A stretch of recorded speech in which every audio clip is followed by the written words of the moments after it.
এবং তিনি উলঙ্গ করে দিচ্ছেন আসলে কারা সাম্প্রদায়িক। তিনি প্রমাণ করে দিচ্ছেন বাংলাদেশ সাম্প্রদায়িকতার দেশ নয়, বাংলাদেশ ভালোবাসার দেশ, বাংলাদেশ বিভিন্ন গোলাপের সমন্বয়ের দেশ।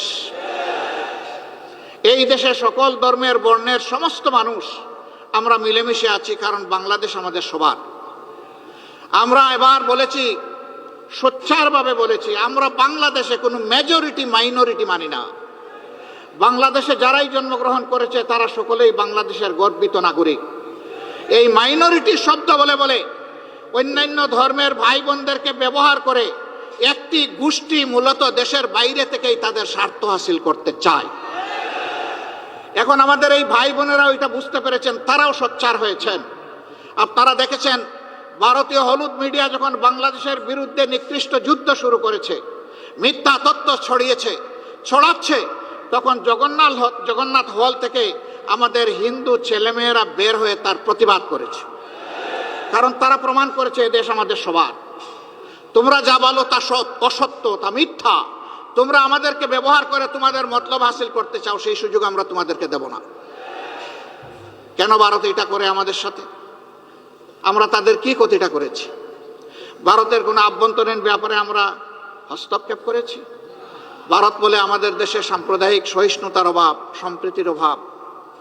হ্যাঁ, মানুষ দেখতে পাচ্ছে কোন বৎসর কতটা কোন ধর্মের মানুষ ভারতের উগ্র একটি সাম্প্রদায়িক গোষ্ঠীর কাছে নির্মমভাবে নিহত হয়, সারা বিশ্ব তার সাক্ষী। বাংলাদেশে এই ধরনের নিকৃষ্ট ঘটনা ঘটে না।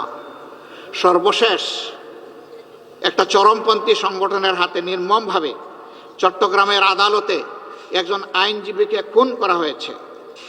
তারা চেয়েছিল এই খুনের মাধ্যমে একটা খুনের হুলি খেলতে। বাংলাদেশের মানুষ তাদের মুখে চুনকালি লেপে দিয়েছে। বাংলাদেশের মানুষ ধৈর্যের পরিচয়, সহিষ্ণুতার পরিচয় দিয়ে বলেছে এ খুনের সাথে যারা জড়িত তাদের বিচার হবে, কিন্তু তাই বলে নির্বিচারে আমরা সবার গায়ে হাত তুলতে চাই না।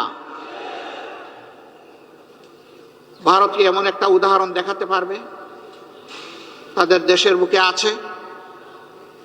আপনারা দেখেছেন গতকাল বিভিন্ন ধর্মের যারা সম্মানিত ব্যক্তিবর্গ তাদেরকে নিয়ে প্রধান উপদেষ্টা একসাথে এক কাতারে দাঁড়িয়ে আওয়াজ তুলেছেন, এদেশ আমাদের সবার, আমরা এখানে কোনো সাম্প্রদায়িক বিভাজন চাই না। আমরা ধন্যবাদ জানাই আমাদের প্রধান উপদেষ্টাকে তার এই মহৎ উদ্যোগ নেওয়ার জন্যে। উদ্যোগ নিয়েছেন, উদ্যোগ নিয়ে থেমে গেলে হবে না, এই যাত্রা আমাদের অব্যাহত রাখতে হবে। এর আগের দিন তিনি সমস্ত রাজনৈতিক, দেশপ্রেমিক, ফ্যাসিবাদ বিরোধী, সাম্রাজ্যবাদ বিরোধী জাতীয় রাজনৈতিক নেতৃবৃন্দকে নিয়ে তিনি এক কাতারে দাঁড়িয়েছেন। সবাই আমরা একই আওয়াজ তুলেছি, আমরা কোনো আগ্রাসন সহ্য করব না। বাংলাদেশের 1 ইঞ্চি জমি আমরা কাউকে ছেড়ে দেব না। আমাদের জীবন দিব, তবুও বাংলাদেশের আধা ইঞ্চি জমি আমরা ছেড়ে দেব না। এটি আমাদের কমিটমেন্ট।